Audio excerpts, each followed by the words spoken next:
And we caught that. Episode 4, right, guys? Yeah, I think it is episode 4. Episode 4 of What Are You Drinking Now? Here at the office. Cool. So, just bring you up to speed for those of you who are new. How can you be new? We're only 4 episodes. We reviewed 2 beers, 1 wine. These guys pick beers, keep them hidden from everybody else. Everybody else being the 3 of us. I get some wine. Don't show that either. And then we reveal it and do a tasting.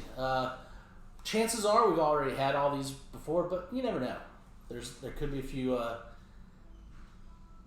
little things that we don't have. So who wants to start off?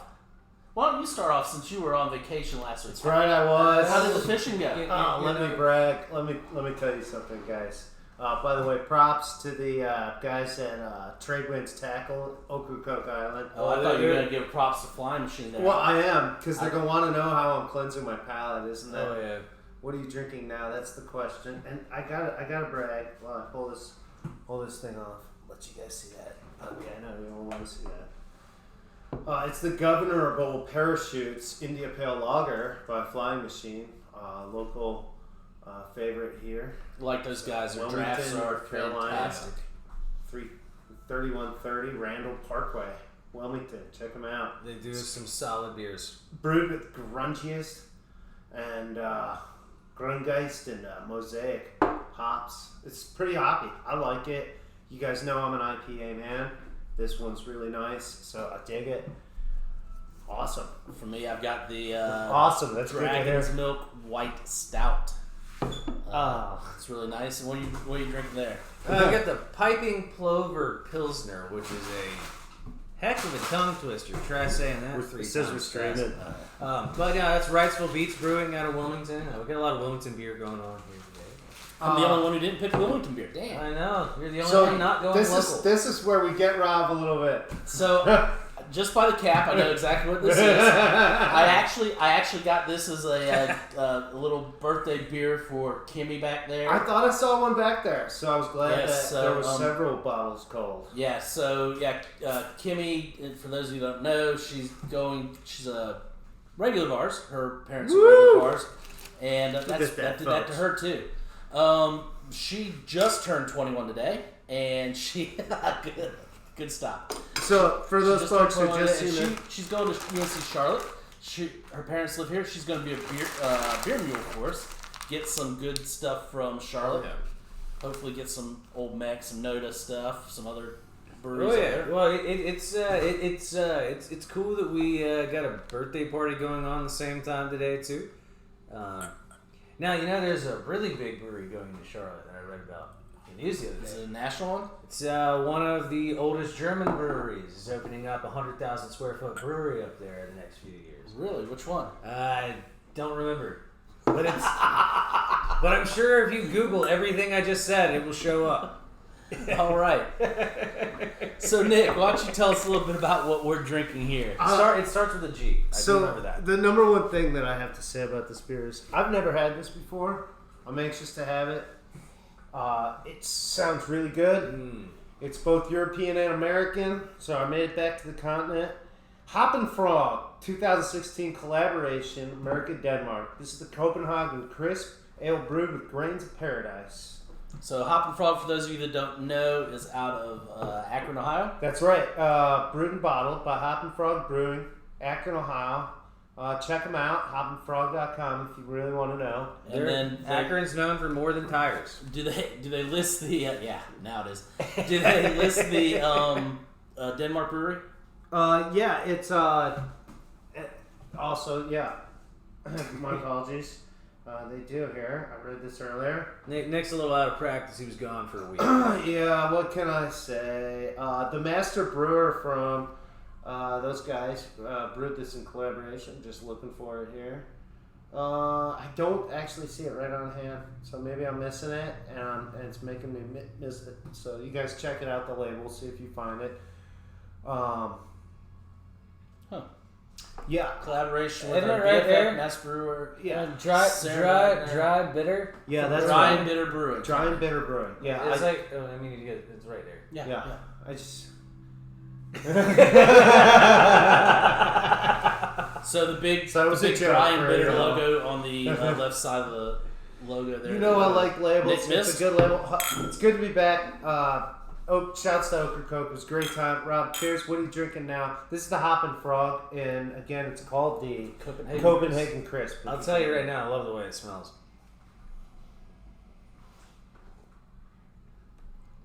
Yeah, I get some light spicing, like carbonates, not quite cinnamon, just maybe even just the faintest, like little like light nutmeg.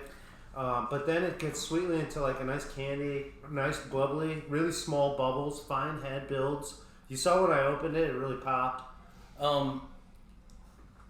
Being a collaboration, is this maybe trying to mix a Belgian, like we've been doing the past couple weeks, with a IPA maybe? It really, to me, it strikes me as more of like the kind of Danish. Is Danish the right word? Yeah, Denmark, the Danes. Well, no, No, we're Belgium. Yeah, but Copenhagen is Denmark, right? yeah, Then we're not for Belgium. sure. We're Denmark brewery. Denmark. I'm way out there. Yeah. Uh-huh. Yeah, home Like, of the I Vikings. just know, in pastries.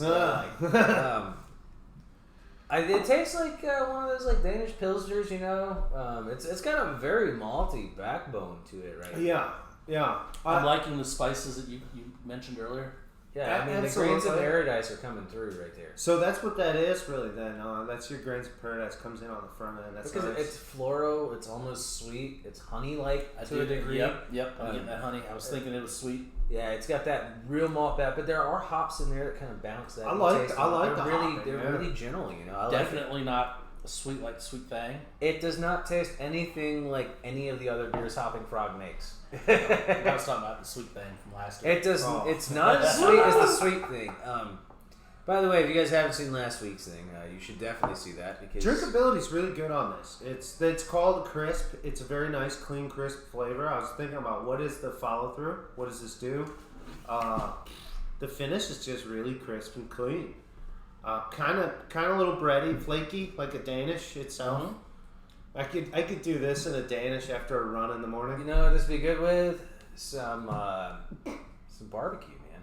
Yeah. Once again, I love cooking out, so I could see how that would just fit. Maybe not vinegar-based barbecue. If you threw that kind of sweeter tomato base in there, I know that's blasphemy. It's doing all right with my Chinese food. It's not doing well with the roasted acorn squash and salmon that I cooked for dinner. Ouch. But hey, in the taste description, you're looking at a touch of caramel and biscuit malts. Biscuits always got that honey. Grains of paradise for subtle complexity and extra depth of flavor. So like I said, I am definitely getting the. I guess I have to burp at least once. Definitely getting the there is a little spice there from the grains of paradise. And probably like Josh said, 2-star Belcher. Not over the top, but I'm not. drinkability's high. Yeah, I'm not. Share it with some friends. Having bad reaction to this. I mean, I like it. I like it a lot. No, I mean this is a really well made, really good beer. What was the price tag on this one, guys? $12 a bottle. $12. It's a 22. Hoppin' Frog comes in. Most of their stuff comes in at that line at $12. They do. Again, Old that bottle 22s? though, that's 1 pint, 6 fluid ounces. So 22 ounce. This is a deuce for $12. It's not like a can of beer or something. Yeah. Yeah, if you think about it, it'd be about $6 for a bottle. That's sitting on the Dragon Milk, reserves and their stuff. I mean, this isn't barrel aged like the Dragon Milk stuff by any means, but it tastes good. And I have quality. nothing bad to say about this beer. I could drink it all night long. That's where it would hit my pocketbook. Yeah. Well, not mine because I'd have somebody else pay for it. But yeah, right. By the time you drink this beer all night long, I'm sure you have someone else to pay for it. yeah, good. Just like the name says, crisp. I keep coming back to that honey. Yeah, the honey really comes through, and I like it a lot. Good color too. Cloudy. So again, we had to do a deuce here. So It's good to be back. Sorry, guys. It takes us a little longer to get through a 22-ounce bottle than a 12-ounce bottle. Well, believe it or not. Josh and I pounded a 500 milliliter last week. It is 6. We did pound a can of wine last week. 6-2. And a 500 milliliter of the Hindsight's 2020. Don't do that. You bet. Oh gosh. I promise. Remind me not to go on vacation. Yeah, for our sake, don't do it again. Also, if anybody is watching this, please tell Rob to order me a case of Thunderbird. Give it up, dude. All right, so moving on. If we do that, I'll bring it in and we can try some So Thunderbird moving here. on to your beer, or Oh, we are moving on to my beer. or we're gonna keep talking about the Thunderbird that we're just never gonna have here at the shop. Yeah. Getting rid of a little of the excess there. Yeah, it's all stuff. All right. So Lacy. It's got some lace. Ooh, that even got me there, John.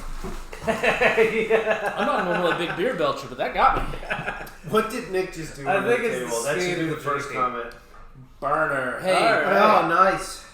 picked one that we're having on our wine and beer tasting for this coming Wednesday. Oh, that's good. There we go. Yeah, the Burner IPA from Otter Creek Brewing out of Vermont. Not to be confused Love those with guys. Backseat Burner. Otter Creek's a classic in the. Is this named after Bernie?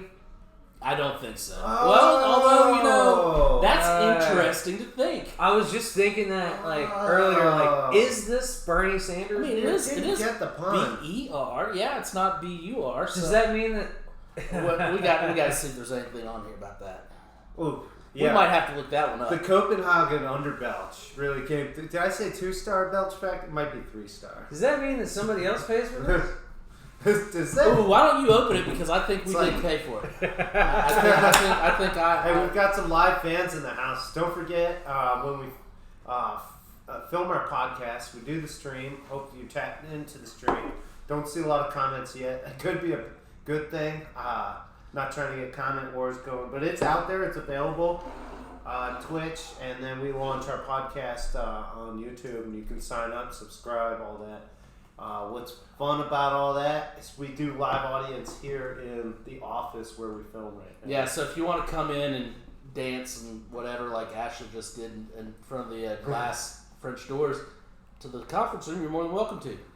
Whoa, yeah. Yeah. Oh, All right, that was the Copenhagen Copenhagen there. That was the So, Copenhagen. what did Belch. we rate that one on the beer belch level? I think that just went up to a 3 star there. That was a good one. Yeah. I've been like that. Yeah, they've been there. So yeah, that beer will make you burp. Yeah. It did. All right. So we got the Burner IPA from Otter Creek. Nice. I don't know if you saw it on camera, but I did spill a good amount of it. Yeah, don't worry On about Rob's it, Josh. lap. What are you spilling now? All right, so this is now for something completely different. This is completely different. This is a robust IPA out of Vermont. Vermont is known for their ridiculous IPAs.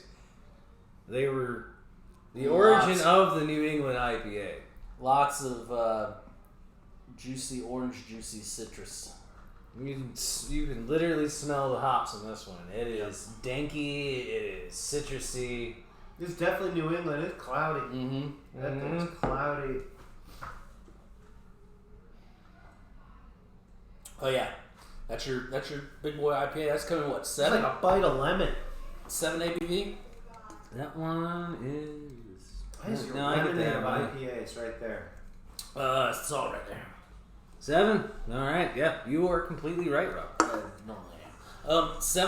7% ABV on a 16 ounce 16-ounce can. IPA.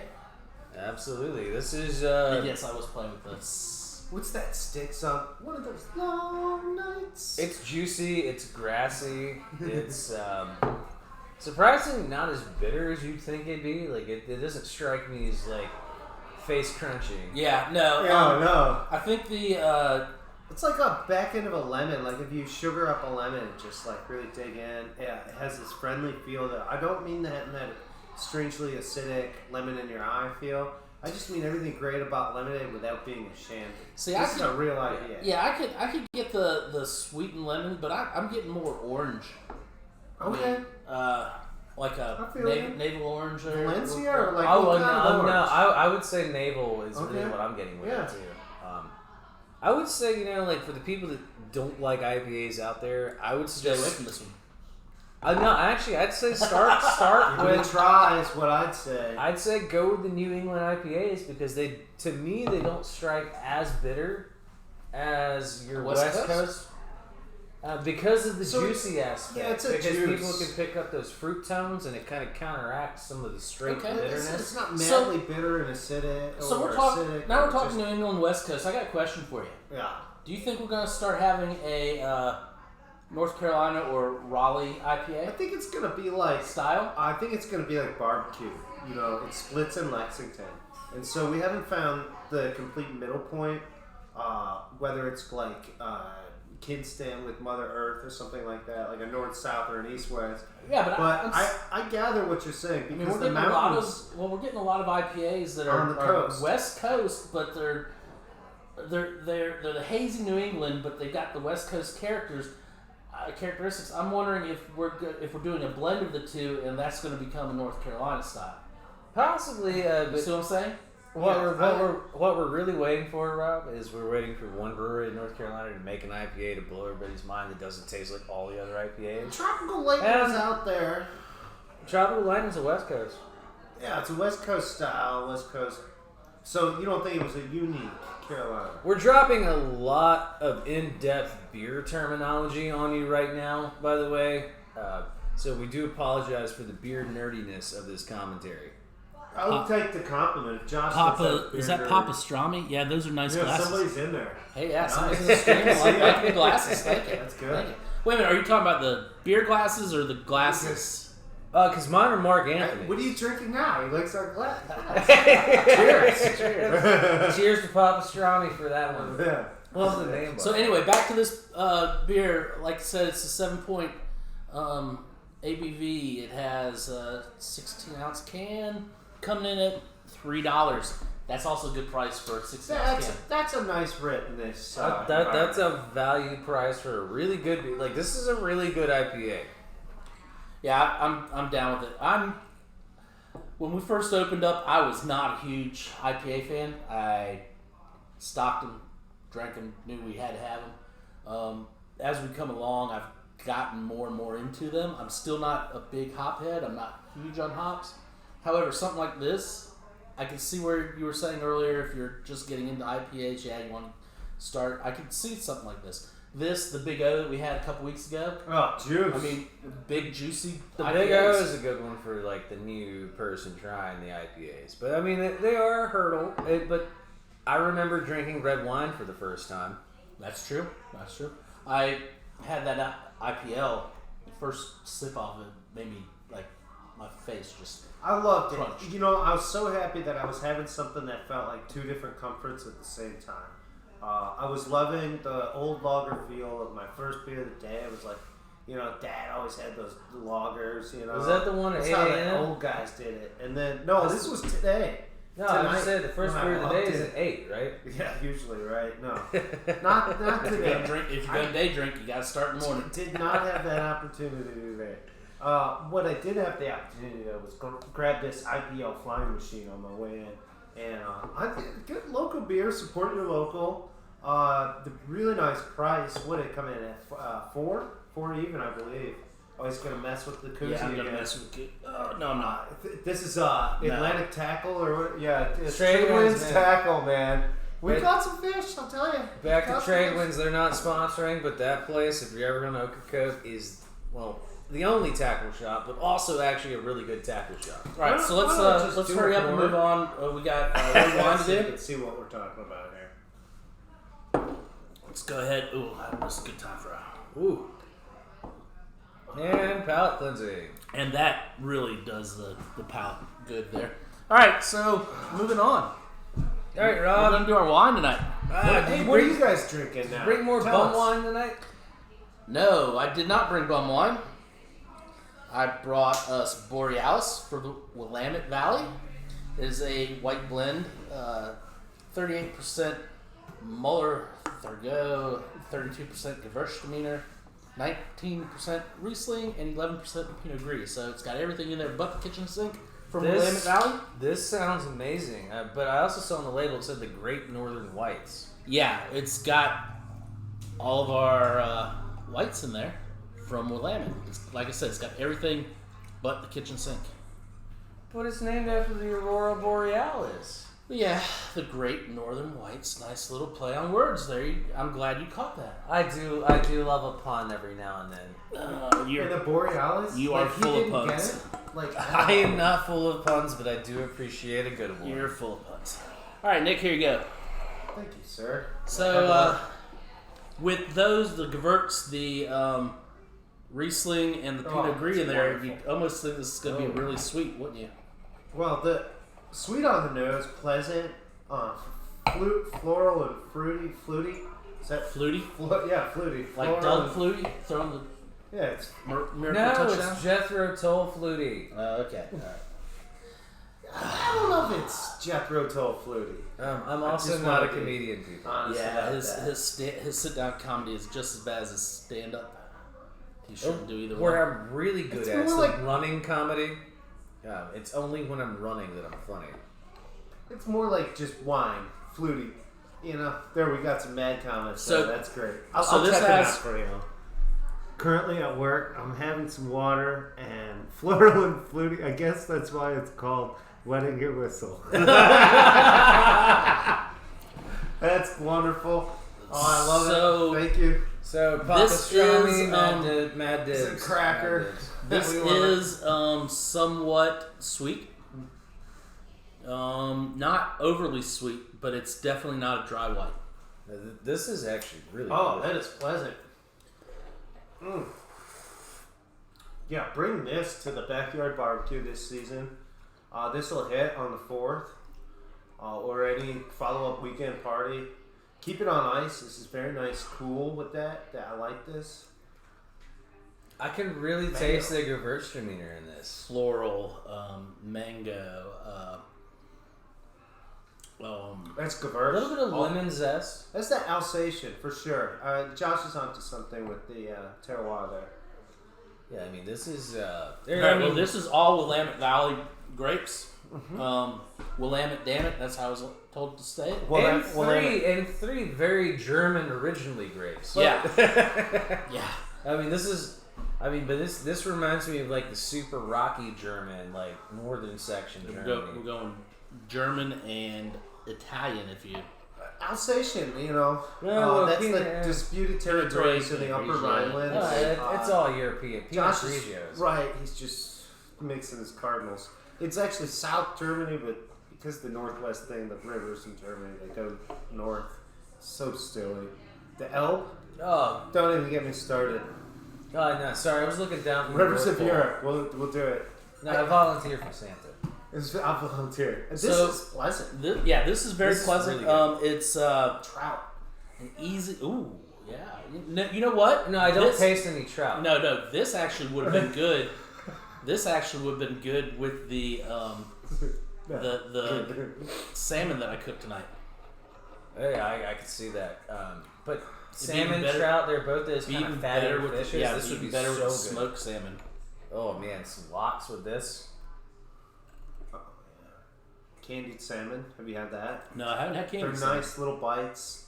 You get some coho or such, and they smoke it. And when they do it, they brine it, and they do it with a sugary brine with honey or different sugars, So when it molasses. smokes it. So That one I had sounds- was coho with molasses. That sounds and absolutely olive oil delicious. And brine. Yeah, it was ridiculous. I think it also had like an apple cider vinegar going into it.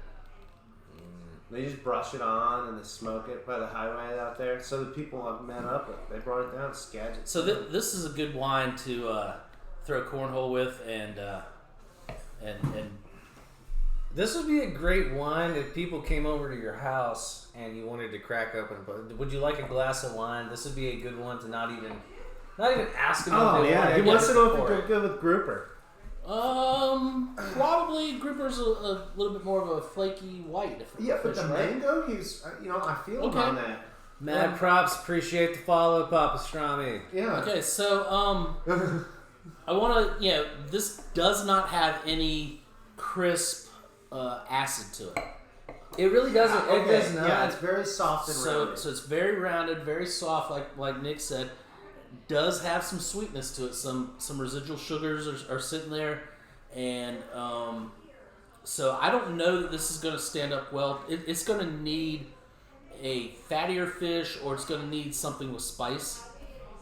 I'd say with the grouper, if you did like an herby kind of sauce, like a beurre blanc with some fresh thyme thrown in there. Yeah, maybe thyme some and margarine. parsley That would must do be why margarine. you're the chef.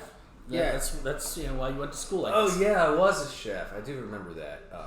His cooking's incredible. So I just don't do it. His kitchen work Grouper, beurre blanc. needs a dishwasher. Yeah. Yeah, I can see this with a lemon beurre blanc. You know, well, this would make a damn good beurre blanc. Yeah, just lobster claw with beurre blanc. You know what? Stone crab, You just figured out this. shellfish. Don't be so shellfish. Not every I'm thinking this stands up to a Crustacean. lobster. This Not stands mollusk. up to a lobster, and with a. If you're gonna put a sauce on it, you're gonna go with butter. So are we gonna do a bonus episode I do crab over with at it too, Joe's? just to clarify. I do crab or lobster with this. Gladly. So yeah, I like Roe, this. I'd We've also had do this. it with roe. We've had this for a The little while in the saltiness shop. of roe or caviar would go great with this. I think we've Just- had it this just is because fair. there's a lot of Sushi. people that don't right now aren't taking risks on stuff they don't know. Oh, but- well, but- Lemon Valley is always worth the risk. Let me So, tell you that. That is something I've It comes in learned at about wine. $13.99 a bottle. I'm surprised because I really would have thought for the taste of this wine and where it's from, I thought it would have been You know, like that's- 18, 19. We talked about all these things, but the finish, what I was left with as I handed you that glass and That's you not gave me the wine another words. sample was white grapes, just fresh white grapes, which is I like wines that make me think of grapes. I just that's Yeah, I agree with you. I was thinking maybe some lime, but I think you're closer with the white grapes. That just when you finish a grape and it's just got that slight dry. yeah, they call them the cotton candies or the sugar bombs. They got different names for those July white grapes, green grapes. But, You know what's funny though is like if you ever eat like a wine grape yeah, in Harvest, Sorry. they're so much sweeter than the ones you buy in the store. It's not even funny. for certain, and the rind on them for certain is a Cab tougher. Sav, man, you eat like a fresh cluster of Cab Sav off the vine, and it is like, whoa, what is this? Like chewing on musk too. Probably end up, grape seeds and grape skins give an interesting flavor to grapes. Yeah, like tannins. Mm-hmm. And that's so much of what brings out in wine that brings out these other nuances that I think we love. So wrapping it up, I think the two beers were good hits. The Copenhagen Crisp from Hop and Frog, solid, crisp, easy drinking beer. The Burner IPA. There's some new visitor stuff going on here. Hi. Yeah. Hey everybody! Let's not read those out loud. Yeah. Well, we'll clear that up. Yeah. That's okay. So finishing up with the Burner IPA on the beers, good juicy IPA, and then we came over to the Borealis, excuse me, white blend from Willamette Valley. Again, went crisp, went juicy, went to sweet. Not overly sweet though. So I think we had good choices tonight. Absolutely, yeah. This is a great round right here. So from the office, thank you. Yeah. And What are you guys drinking now? What are you drinking now? Have a good evening.